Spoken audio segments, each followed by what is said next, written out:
رسول اللہ صلی اللہ علیہ وسلم نے فرمایا قرب قیامت میں علم آہستہ آہستہ اڑ جائے گا۔ دیکھو علم کی دو قسمیں، ایک دنیاوی علم اور ایک دینی علم۔ دینی علم نام ہے قرآن و حدیث کا، اور دنیاوی علم نام ہے میڈیکل سائنس ہے، انجینئرنگ ہے۔ تو آپ کا کیا خیال ہے قرب قیامت میں دنیاوی علم کم ہو رہا ہے کیا؟ دنیا کا جو علم ہے آپ جتنا ماضی کی طرف جائیں کم ہوتا نظر آئے گا، جتنا فیوچر کی طرف جائیں زیادہ۔ جبکہ حدیث میں کیا آتا ہے؟ علم کیا ہوگا؟ آہستہ آہستہ اٹھے گا۔ اس سے پتہ چلتا ہے کہ قرب قیامت میں علم، دین کا علم بڑھے گا نہیں بلکہ کم ہوگا۔ جتنا ماضی کی طرف جائیں گے علم میں آپ کو مضبوط اور پختہ علماء نظر آئیں گے، جتنا فیوچر کی طرف جائیں گے آپ کو ایسے ایسے لوگ نظر آئیں گے جو سرے سے عالم ہی نہیں ہیں، مگر دعوے اتنے بڑے بڑے کہ وہ علماء کو جناب ایسے بنا کے پیش کریں گے جیسے ہم سے بڑا دنیا میں کوئی ہے ہی نہیں۔ تو یہ خود ان لوگوں کا جو ایک دعویٰ ہے نا، نکاح کے بعد بھائیوں کا حق زیادہ ہے یا شوہر کا؟ میرا فروری میں نکاح ہوا ہے اور دسمبر میں رخصتی ہے، میرے اوپر زیادہ حق کس کا ہے؟ میں بھائیوں کی بات مانوں یا شوہر کی؟ دیکھیں جب تک رخصتی نہیں ہوئی تو رخصتی میں تاخیر شوہر کی وجہ سے اگر ہو رہی ہے تو پھر شوہر کا حق مقدم نہیں ہے، کیونکہ وہ ابھی تک رخصتی کی نہیں ہے اس نے، اور وہ خود ہی نہیں چاہ رہا، تو اس وقت تک تو بھائیوں کا حق ہے۔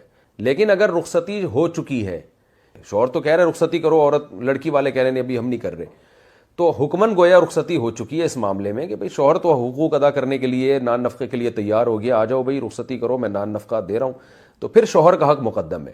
حضرت حکیم الامہ نے ایک واقعہ نقل کیا ہے، نماز کے بعد بیٹھتے ہیں انشاءاللہ، جزاک اللہ۔ ایک واقعہ نقل کیا ہے کہ ایک بہو، ایک لڑکی کی شادی ہوئی بھنگیوں میں، تو اس کو شروع میں اس گھر میں بدبو بہت آتی تھی، ظاہر ہے وہ صاف گھرانے سے آئی ہے اور وہاں اس کو بدبو آتی تھی، بھنگیوں کے گھر میں شادی ہوئی۔ کچھ دنوں کے بعد اس کو بدبو آنا ختم، تو وہ اپنی ساس سے کہہ رہی ہے، آپ لوگ خیریت سے ہیں بھائی؟ پھر ملتے ہیں انشاءاللہ نماز کے بعد، ٹھیک؟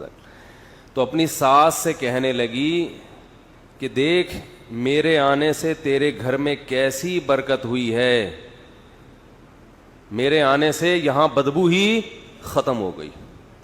اس نے کہا کم بخت، میں بھی جب یہاں آئی تھی نا کچھ دنوں تک مجھے بھی بدبو آئی تھی، اس کے بعد مجھے بھی آنا بند۔ تو یہ ہمارے آنے سے اس خاندان میں بدبویں ختم نہیں ہو رہی۔ تو جب آپ کی کوئی غلطی آپ کو بتا رہے ہیں غور سے سنو، غور کرو کہ یار شاید یہ صحیح کہہ رہا ہو، تسلی سے غور و فکر کرنے کے بعد آپ فیصلہ کرو کہ یہ صحیح کہہ رہا ہے یا غلط۔ اگر آپ کا خیال ہے غلط کہہ رہا ہے تو اس کو آرام سے سمجھا دو، نہیں یار آپ کو یہ غلط فہمی ہوئی ہے، اور اگر وہ صحیح کہہ رہا ہے تو آپ کو ہاں بھائی مجھ سے غلطی ہو گئی۔ لیکن جس میں تکبر ہوگا اس کو ایک دم ماتھے کیا آئے گا؟ پیش، مجھے کیسے بول دیا۔ اور میں نے دیکھا ہے جو لوگ دوسروں کو یہ اجازت نہیں دیتے کہ آپ کی غلطیاں نکالیں، وہ برباد ہو جاتے ہیں۔ وہ غلطیاں کرتے کرتے ان غلطیوں پہ اتنے اکڑ جاتے ہیں کہ ان کا کیریئر تباہ ہوتا ہے، اس سے اپنا ہی نقصان ہوتا ہے۔ اس لیے لوگوں کو اجازت دیا کرو بھائی میرے اندر کوئی خامی ہو۔ میں نے مردوں میں ایک تکبر دیکھا ہے، کچھ برائیاں عورتوں میں ہوتی ہیں کچھ مردوں میں ہوتی ہیں۔ جب میاں بیوی کے جھگڑے ہوتے ہیں نا تو عام طور پہ مردوں میں ایک تکبر دیکھا ہے کہ وہ اپنی غلطی سننے کے لیے تیار، یہ مردوں میں دیکھا ہے ہم نے، ایک دم طیش میں آ جاتا ہے۔ مجھے یہیں سے اندازہ ہو جاتا ہے کہ اس میں کیا ہے؟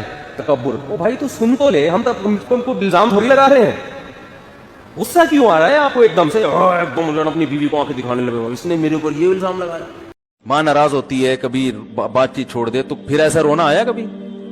جس نے ساری زندگی پالا پوسا جوان کیا ہے بھائی، کبھی زندگی بھر ساتھ نہیں چھوڑتی ماں۔ آپ 60 سال کے بھی ہو جاؤ گے نا، آپ کی بیماری پہ ایسے ہی روئے گی جیسے جب 2 سال کے بچے تھے اس وقت روتی تھی۔ کیا اللہ نے عجیب رشتہ، ساری زندگی روٹیاں پکا پکا کے کھلاتی رہتی ہے، تھکتی نہیں ہے، ایک دفعہ بھی کبھی پیسے نہیں مانگے کسی کو۔